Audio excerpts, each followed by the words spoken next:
تو ہم اس کا رد عمل دیں گے. میرا خیال ہے کہ وقتی طور پہ یہ رد عمل نہیں ہوگا, لیکن کچھ روز کے بعد وہ لازمی رد عمل دیں گے اور بھرپور دیں گے. ٹھیک ہے ڈاکٹر صاحب, آپ کو بھی لگتا ہے کہ ایران بھرپور رد عمل دینے کی صلاحیت رکھتا ہے؟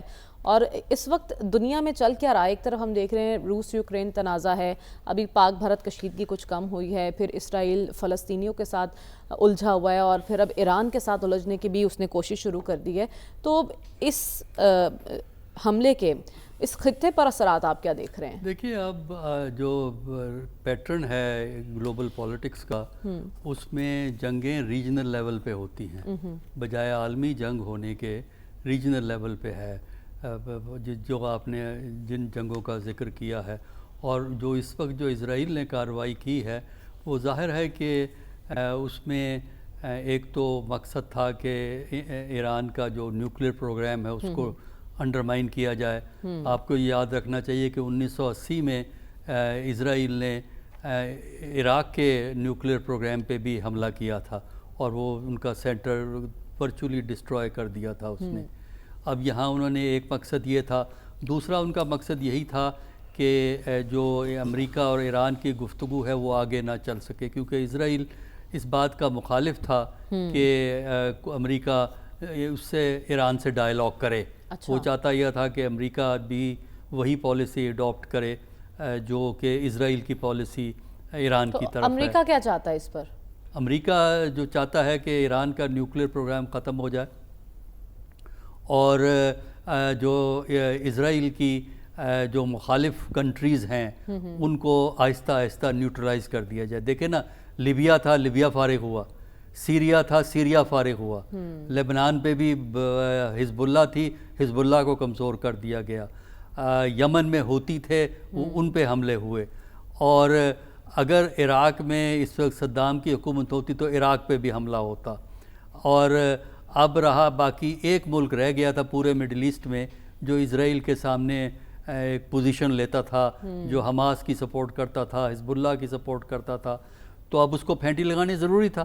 یہ تو امریکہ اور اسرائیل کا ایک پلان ہے کہ جو ملک اسرائیل کی اوپن مخالفت کرے گا اس کو ہم خراب کریں گے. باقی رہا عرب ملکوں نے بیانات دی. اسرائیل ایران کو اپنے لیے بڑا خطرہ سمجھتا ہے, اب بھی سمجھتا ہے, اور ایران دیکھیے خطرہ اس طرح ہے نا کہ ان کے لیے اس کا سب سے بڑا جو دیکھیں نا, ایران کو کمزور کرنے کے لیے پہلے انہوں نے حزب اللہ کو کمزور کیا, حزب اللہ ایران کی سپورٹ تھی, ہوتیز کو کمزور کیا, اب اس کے بعد وہ ایران کا جو ہے وہ نمبر ہے. ایران اس کے لیے ایک چیلنج تو ہے کیونکہ وہ چیلنج کرتا ہے, لیکن ٹیکنالوجی کے لحاظ سے, ملٹری ٹیکنالوجی کے لحاظ سے, میزائلز کے حساب سے, ریکونسنس کے حساب سے اسرائیل تو بہت آگے ہے. یعنی مڈل ایسٹ میں کوئی قوت ایسی نہیں ہے جو کہ اسرائیل کا مقابلہ کر سکے. اور ہم نے دیکھ لیا ہے کہ ایران کا جو انٹیلیجنس ایجنسیز ہیں, اور ایران نے سیکھا نہیں ہے. دیکھیے اس سے پہلے اکتوبر 2024 میں اسی قسم کا حملہ ہوا تھا, پھر اسماعیل ہانیہ ایران کے اندر جو ہے ٹارگٹ کا نشانہ بنا, اور اس کے بعد بھی انہوں نے سبق نہیں لیا کہ ان کا ایک آرمی کا کمانڈر عراق کے اندر ٹارگٹ ہوا.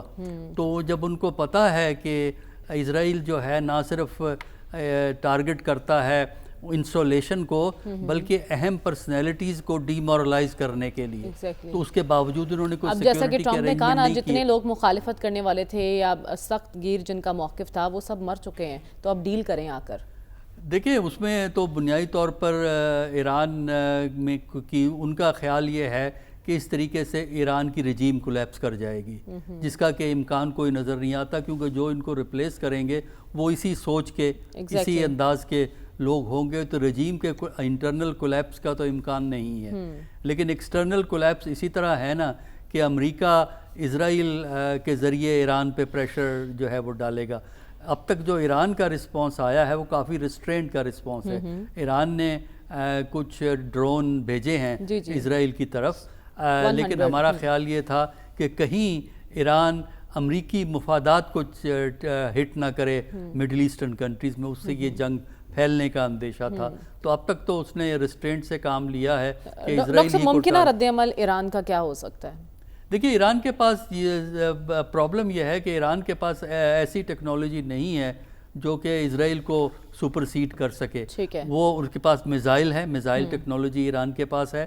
ایران کے پاس ڈرون، بڑے اچھی قسم کے ڈرون ایران نے بنائے ہیں اور ان دونوں کو استعمال وہ کر سکتا ہے. لیکن پرابلم یہ ہے کہ اسرائیل کا جو یہ میزائل سیکیورٹی ڈوم ہے ان کے پاس، ایک ان کا سسٹم ہے جس کے جو امریکہ نے ان کو دیا ہے، جس سے جو میزائل آپ فائر کرتے ہیں تو ان میزائلز کو رستے میں ہی ختم کر دیا جاتا ہے. صرف کیا ہوتا ہے، آپ اتنی تعداد میں میزائل پھینکیں اور اتنی تعداد میں ڈرون بھیجیں کہ ان کا سسٹم سب کو کیٹر نہ کر سکے، کچھ اس سیکیورٹی ڈوم سے نکل کے جا کے ٹارگٹ کو ہٹ کر دیں، تو اس سے تھوڑا بہت ڈیمیج تو ہو سکتا ہے. لیکن میرا نہیں خیال کہ ایران میں یہ کیپیبلٹی ہے کہ وہ ملٹری ٹو ملٹری جو ہے کامیاب ہو سکے گا.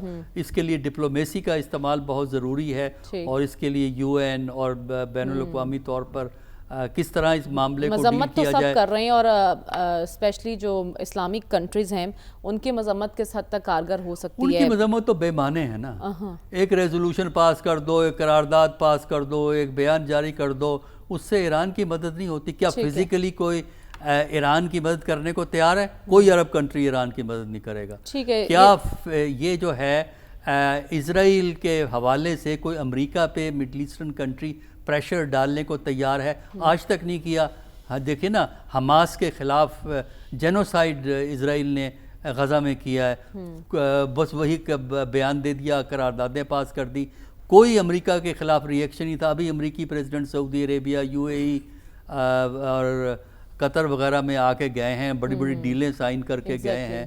تو لیکن پوائنٹ یہ ہے نا کہ اسرائیل کی جارحیت تو بڑھتی جا رہی نا. غزہ میں اس کا ہاتھ کسی نے روکا اور اب وہ ایران کے جانب بڑھ گیا ہے.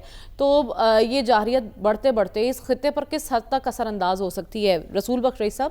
اور اسپیشلی اگر ہم سعودی عرب کی بات کریں تو کیا وہ کردار ادا کر سکتا ہے؟ مذمت تو اس نے کی ہے اسرائیل کی اور ایران کے حق میں بیان دی ہے. دیکھیں، یہ ایک طاقت کا کھیل ہے. ایک جو پولیٹکس ہے مڈل ایسٹ کی، وہ کافی عرصے سے دوبارہ ری شیپ ہو رہی ہے اور اس کے اثرات ہم دیکھ رہے ہیں کہ اس کی ابتدا پہلے تو جو 47 ایئرز بیک جب اسلامک ریولوشن ایران میں آیا تھا تو اس سے ایک نیا نقشہ بنا تھا. اس کے بعد آپ دیکھیں کہ یہاں پہ کنفلکٹ جاری رہی ہے کسی نہ کسی صورت میں. اب جو اس وقت ہے پچھلے کم از کم 9-10 سال سے، وہ یہ ہے کہ وہ تمام طاقتیں مشرق وسطیٰ میں جو مغرب اور اسرائیل مخالف رہی ہیں ان کو آہستہ آہستہ ختم کر دیا جائے.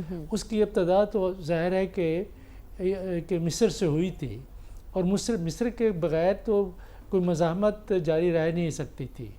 وہ اس کا مرکز تھا، انٹلیکچولی بھی مرکز تھا، ڈپلومیٹیکلی بھی مرکز تھا اور ملٹریلی بھی ایک مرکز تھا. وہ کولیپس ہو گیا. جب وہ کولیپس ہو گیا تو ظاہر ہے کہ جارڈن کو بھی سمجھوتا کرنا پڑا.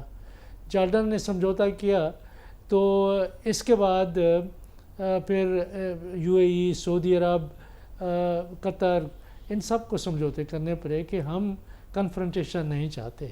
دوسری جانب ایران نے اپنی پالیسی انقلاب سے لے کے ابھی تک، حالیہ دنوں تک، وہ یہ رکھی کہ وہ اپنی حمایت میں کوئی ایسے گروہ پیدا کیے جائیں عرب ممالک میں جو اس کے جو ریجنل جو پالیٹکس ہے اور مقاصد ہیں اس کو مضبوط کریں، اس کو آگے بڑھیں. تو ہم نے اس کے مظاہر دیکھے، ہاؤسز کو دیکھا. انہوں نے کافی بحرین میں بھی کرنے کی کوشش کی لیکن اس کو دبا دیا گیا. سعودی عرب میں بھی کی، اس کو دبا دیا گیا. پھر لبنان میں حزب اللہ بنی اور فلسطینی علاقوں میں حماس بنی. تو یہ ایک نظریاتی قسم کا ان کا گھرچوڑ تھا.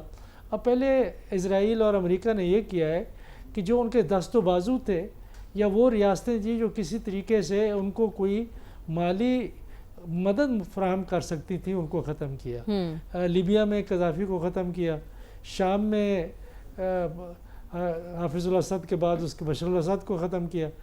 لیکن دیکھیں یہ وہ جو ایک چیز ذہن میں رکھیں جب مسلم امہ کی بات کر رہے ہیں تو یہ جو شگاف ہیں یہ ملکوں کے اندر پیدا ہوتے ہیں، اور جو بات ہمیں نہیں سمجھ آ رہی پاکستان سمجھ آتی ہے، لیکن جو اقتدار میں لوگ ہیں ان کی آنکھیں بند ہو جاتی ہیں کہ اندر سے جب شگاف پیدا ہوتے ہیں تو یہ صورتحال بنتی ہے۔ لیبیا میں ہوئی، شام میں ہوئی، جب اپنے لوگوں کو مارتے ہیں، عذاب میں ڈالتے ہیں، تو وہ پھر ایک حکمران طبقے کے لیے جو بڑا عذاب ہے اس کو وہ مدعو کرتے ہیں اور ان کے ساتھ مل جاتے ہیں۔ ٹھیک ہے، جو کچھ ایران میں ہوا ہے وہ بھی ایک بڑا سنجیدہ مسئلہ ہے کہ اصل بات صرف اسرائیل کے ویپنز کی نہیں ہے، ٹیکنالوجی کی نہیں ہے، وہ انٹیلیجنس کی ہے کہ کیسے کیسے ان کو معلوم ہوا کہ کون سا سائنسدان اور کون سا رہنما کہاں پہ بیٹھا ہوا ہے، اور ٹارگٹ پہ تو بلکہ یہ خبریں بھی آنا شروع ہو گئی تھیں کہیں پہ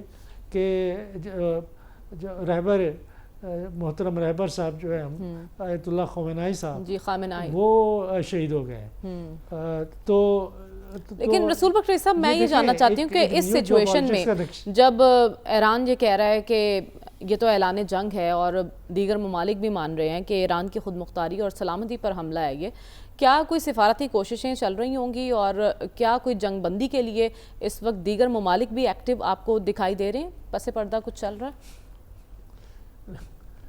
اس کے بارے میں میرے خیال میں بات کرنا ہی ہم چھوڑ دیں۔ یہ غزہ میں دیکھیں کچھ نہیں ہوا، آپ یہاں بھی کچھ نہیں ہوگا، آپ یہ باتیں کریں گے لیکن کچھ نہیں ہوگا، اور اسرائیل نے وہی کچھ کرنا ہے جو کرنا چاہ رہا ہے، اور اس کے پیچھے امریکہ کی طاقت ہے۔ یہ کہنا کہ یہ اسرائیل نے کیا ہے بالکل غلط بات ہے، کہ یہ صرف میں بات نہیں کر رہا، آپ انٹرنیشنل میڈیا دیکھ لیں، CNN کیا کہہ رہا ہے، BBC کیا کہہ رہا ہے، نیو یارک ٹائمز کیا کہہ رہا ہے، وہ سارے یہی کہہ رہے ہیں۔ انہوں نے کہا ہے کہ جی کہ اسرائیل یہ کہہ رہا ہے کہ انہوں نے جو بھی منصوبہ بندی کی ہے ایران کے خلاف جنگ کی، وہاں پہ اہداف کو نشانہ بنانے کی، وہ امریکہ کے ساتھ مل کے کی ہے، اور یہ بھی کہہ رہے ہیں کہ امریکہ تو اب ڈیل چاہ رہا ہے نا، تو ایسی سچویشن میں ڈیل کے کتنے امکانات آپ کو لگ رہے ہیں؟ اس کو ختم سمجھیں آپ، اچھا، کہ ڈیل کا مطلب یہ ہے کہ آپ کسی کے گلے کے اوپر خنجر رکھ دیں اور کہیں کہ اس کے اوپر آپ سائن کریں۔ ٹھیک ہے، کیا ایران ایسا کرے گا؟ ٹھیک، کرنے کے لیے کیا ہو گیا ان کا مقصد؟ آپ کو میں واضح آپ کے سامنے رکھ لوں۔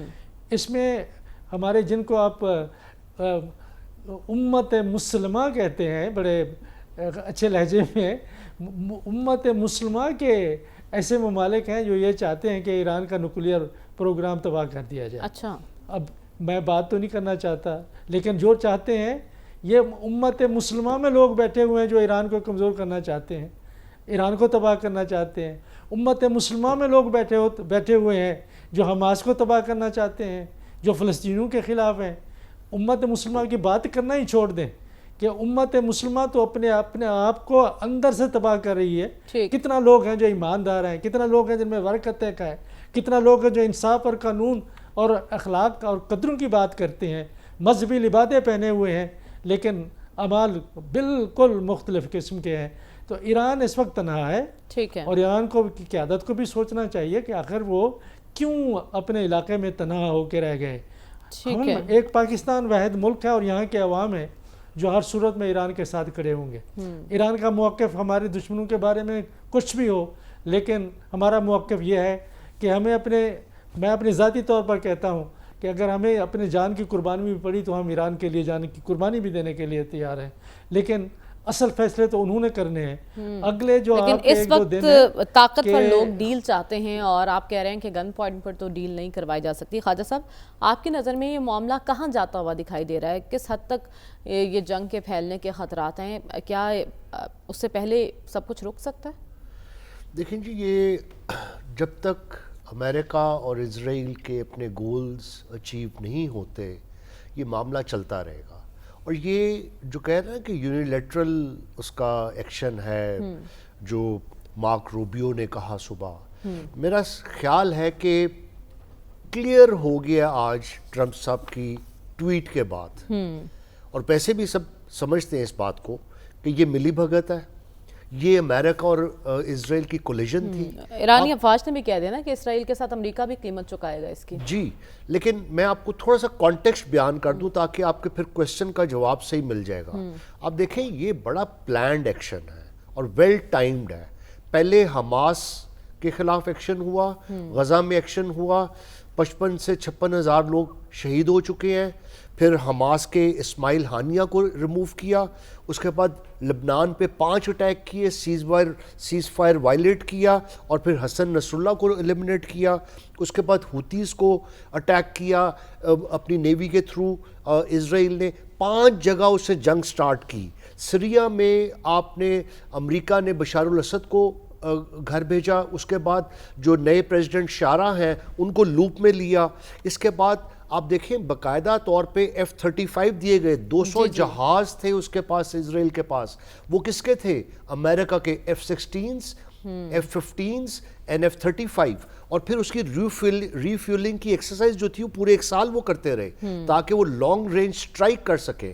اور انہوں نے باقاعدہ پلان کیا, موساد نے اس میں کام کیا اور پریسیجن ہٹنگ کی. ٹھیک ہے جی, تو یہ سب ویل پلانڈ تھا. اس کے بعد آپ ایک بات سمجھ لیں, اگر ایران سکوئرلی ڈیفیٹ ہوا ابھی تک اپنے کو سیکیور کرنے میں, اس کے ساتھ ساتھ امریکہ کو سمجھنا چاہیے کہ امریکہ کی سلوگن آف جسٹس, فریڈم اور لبرٹی وہ بھی دفن ہو چکا ہے. اب کوئی امریکہ کی اس بات کو ایکسیپٹ نہیں کرے گا دنیا میں. جو چھوٹے ممالک ہیں وہ خوفزدہ ہو گئے, رول بیسڈ جو آرڈر تھا وہ ڈسٹروائے ہو چکا ہے. مجھے کہنے کی اجازت دیجیے آپ کہ جو ورلڈ وار 2 سے پہلے کا آرڈر تھا وہ تھا ملٹری ڈیسیژنز کے ساتھ, طاقت کے استعمال کے ساتھ وہ اپنے فیصلے کیا تھے, اور diplomacy was at the back seat. لیکن یہاں تو ٹرمپ اس نعرے کے ساتھ آئے تھے نا کہ دنیا میں تنازعات کو ختم کریں گے, حل کریں گے, مسائل کا حل ٹیبل پر ہوگا. یہ ایکسلنٹ کویسچن ہے آپ کا. یہ آپ نے ایگزیکٹلی وہی بات کی جو میں اب کہنا چاہ رہا تھا کہ دیکھیں انہوں نے یوکرین میں کوشش کی, غزہ میں کوشش کی, پاکستان کا اور انڈیا کا سیز فائر کرایا, تھینک یو ویری مچ. لیکن اصل میں ریئلٹی کیا ہے؟ جب انٹرنیشنل کورٹ آف جسٹس نے نیتن یاہو کو مجرم قرار دیا تو انہوں نے اس کے ججز کو بلیک لسٹ کر دیا مسٹر ٹرمپ نے. جب کہتے ہیں غزہ کی وہ باری ہائی سیز فائر کی, 14 ممالک نے اکٹھے ہو کر سیز فائر کریں تو ٹرمپ صاحب نے اور US ایڈمنسٹریشن نے اس کو ویٹو کر دیا. تو باقاعدہ دیکھیں action speaks louder than words. That is the answer to your question. اب آپ یہ دیکھیں, لیکن آپ ایران کو انڈر اسٹیمیٹ نہ کریں. ٹھیک ہے ان کا سیکیورٹی لیپس ہے, ہانیہ کے مرڈر کے بعد ان کو چاہیے تھا کہ ان کی جو مین ٹاپ براس ہے ایئر فورس کی اور آرمی کی وہ وائپ آؤٹ ہو گئی.